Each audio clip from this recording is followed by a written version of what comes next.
1 untuk bertanya kepada calon presiden nomor urut 2. Dan waktu Bapak 1 menit dimulai dari sekarang. Terima kasih. Pada tanggal 25, Pak Prabowo mendaftar ke KPU sebagai pasangan calon presiden, calon wakil presiden. Sesudah keputusan MK. Dan kemudian di MK dibentuk MK yang hasilnya mengatakan bahwa terjadi pelanggaran etika berat yang menyebabkan keputusan yang dibuat oleh MK secara etika bermasalah. Kemudian Bapak punya waktu sampai dengan tanggal 13 November, karena di situ adalah waktu terakhir untuk mengambil keputusan bila ada perubahan. Sesudah Bapak mendengar bahwa ternyata pencalonan persyaratannya bermasalah secara etika, pertanyaan saya, apa perasaan Bapak ketika mendengar bahwa ada pelanggaran etika di situ? Baik, waktunya habis. Kami berikan kesempatan kepada calon presiden nomor urut 2 untuk menjawab selama 2 menit. Waktunya dimulai dari sekarang. Jadi Mas Anies ya memang suatu perkembangan politik itu ada beberapa segi perspektif ya. Jadi tim saya, para pakar hukum yang mendampingi saya menyampaikan bahwa dari segi hukum tidak ada masalah. Masalah yang dianggap pelanggaran etika sudah diambil tindakan dan keputusan ya waktu itu oleh pihak yang diberi wewenang. Kemudian sudah ada tindakan, dan tindakan pun itu masih diperdebatkan karena yang bersangkutan masih memproses. Tetapi intinya adalah bahwa keputusan itu final dan tidak dapat dirubah. Ya, saya laksanakan. Ya, dan kita ini bukan anak kecil, Mas Anies. Ya. Anda juga paham, ya. Sudahlah, ya. Sekarang begini, intinya rakyat yang putuskan, rakyat yang menilai. Kalau rakyat tidak suka Prabowo dan Gibran, nggak usah pilih kami, saudara sekalian. Dan saya tidak takut tidak punya jabatan, Mas Anies. Sorry ya.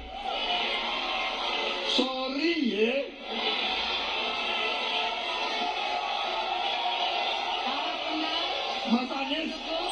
Mas Anies, saya tidak punya apa-apa. Saya sudah siap mati untuk negara ini. Baik.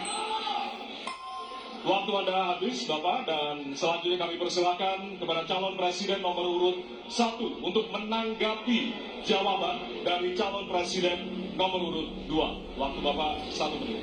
Dimulai dari sekarang. Fenomena ordal ini menyebalkan. Di seluruh Indonesia kita menghadapi fenomena ordal. Mau ikut kesebelasan ada ordalnya. Mau masuk jadi guru ordal. Mau daftar sekolah ada ordal. Mau dapat tiket untuk konser ada ordal. Ada ordal di mana-mana yang membuat meritokratik nggak berjalan. Yang membuat etika luntur. Dan ketika fenomena ordal itu bukan hanya di masyarakat, tapi di proses yang paling puncak terjadi ordal, maka rakyat kebanyakan, dan ini saya rasakan beberapa waktu yang lalu, beberapa orang guru berjumpa dengan saya dan mereka mengatakan, Pak, di tempat kami pengangkatan guru-guru itu mendasarkan ordal. Kalau tidak ada ordal, nggak bisa jadi guru, nggak bisa diangkat. Lalu apa jawabannya? Atasan saya bilang, wong yang di Jakarta aja pakai ordal, kenapa kita di bawah tidak boleh pakai ordal?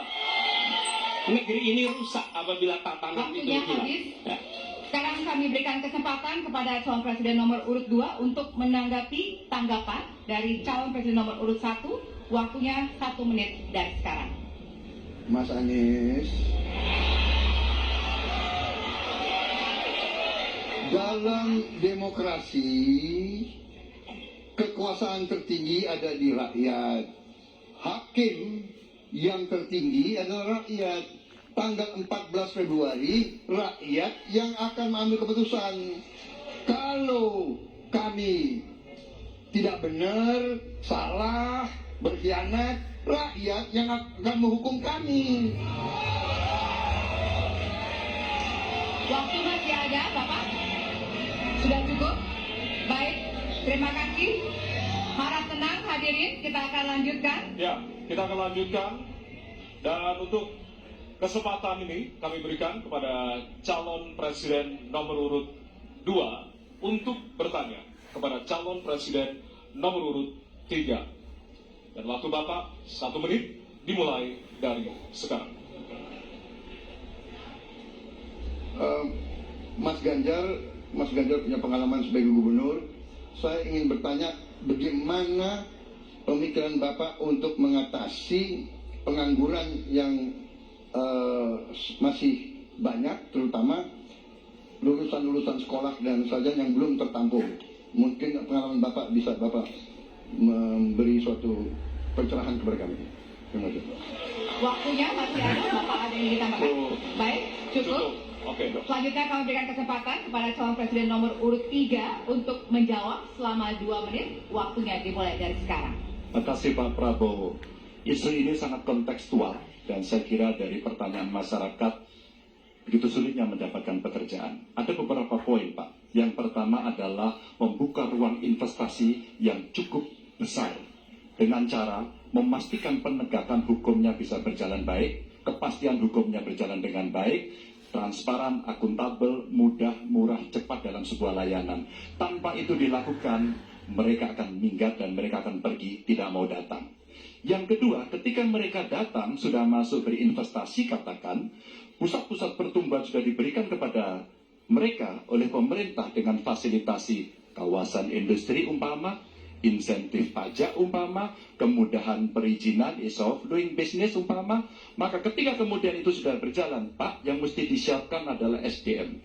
Ketangguhan SDM untuk menjemput itulah yang kita siapkan. Apa itu? Sekolah vokasi. Nggak ada yang lain. Dan kemudian SDM inilah yang kita bisa pastikan bahwa mereka sampai dengan 12 tahun mesti sekolah dan gratis. Inilah yang kemudian bisa kita dorong untuk kemudian mereka bisa naik.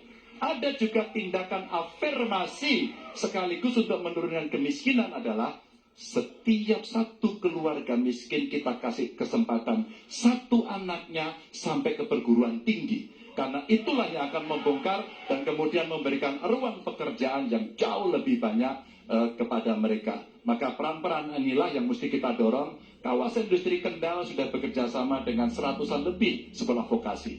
Kawasan industri di Batang sedang kita siapkan, bahkan kita bangunkan sekolah. Kerjasama antara pusat, provinsi, kabupaten menjadi begitu penting untuk memfasilitasi itu. Dan kemudian tugas kita mensosialisasikan untuk mereka bisa terlibat di dalamnya. Baik. Ya, waktu Anda habis Bapak, dan kami persilakan kepada calon presiden nomor urut 2 untuk menanggapi jawaban dari calon presiden nomor urut 3. Waktu Bapak 1 menit. Saya senang mendengar jawaban itu. Berarti Bapak bisa mengakui prestasi pemerintah Jokowi dalam mengembangkan KEK semua, mendorong hilirisasi, menciptakan lapangan kerja, mengundang investor-investor ke Jawa Tengah untuk menciptakan pertumbuhan ekonomi yang bermutu dan berkelanjutan. Terima kasih. Ya. Waktunya masih ada, Bapak? Cukup. Baik, selanjutnya kita berikan kesempatan kepada calon presiden nomor urut 3 untuk menanggapi tanggapan dari calon presiden nomor urut 2. Waktunya 1 menit dari sekarang. Pak Prabowo, terima kasih. Ketika kami merancang kawasan-kawasan industri dan bagaimana percepatan itu kita lakukan, kami duduk dengan para menteri, bahkan kami duduk dengan presiden. Kami punya pikiran yang sama dalam merancang ini karena kita ingin menjemput 2045 sebagai negara maju, negara unggul. Itu yang harus kita ciptakan. Maka ketika kemudian soal setuju tidak setuju, kami hampir 10 tahun. Bahkan proyek-proyek strategis nasional yang ada di Jawa Tengah